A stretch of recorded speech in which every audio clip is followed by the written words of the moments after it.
السلام عليكم ورحمة الله وبركاته، أهلا بكم يا إخواني وأخواتي، الراحمون يرحمهم الرحمن، اسمع كده.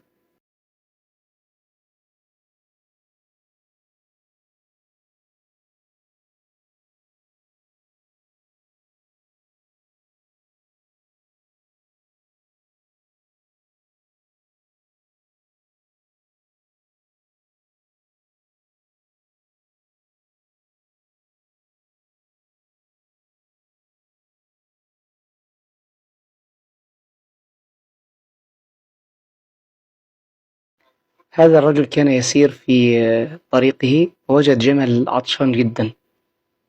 لم يتردد هذا الرجل في أن يخرج يعني زجاجة الماء الخاصة به وهو في الطريق في الصحراء ويسقي هذا الجمل. الراحمون يرحمهم الرحمن. ما أجمل التراحم يا إخوة، ما أحوجنا أن نتراحم فيما بيننا. بص كده.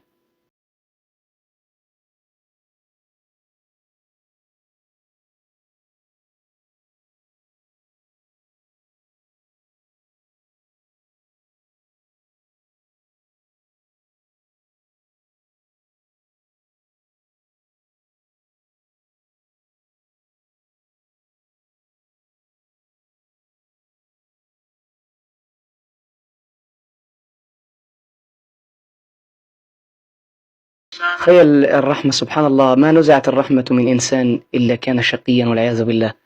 يا رب ارحمنا برحمتك الواسعة، يا رب يكن لنا ولأهلنا في كل مكان يا رب العالمين. اللهم اجعلنا نتراحم فيما بيننا يا رب العالمين.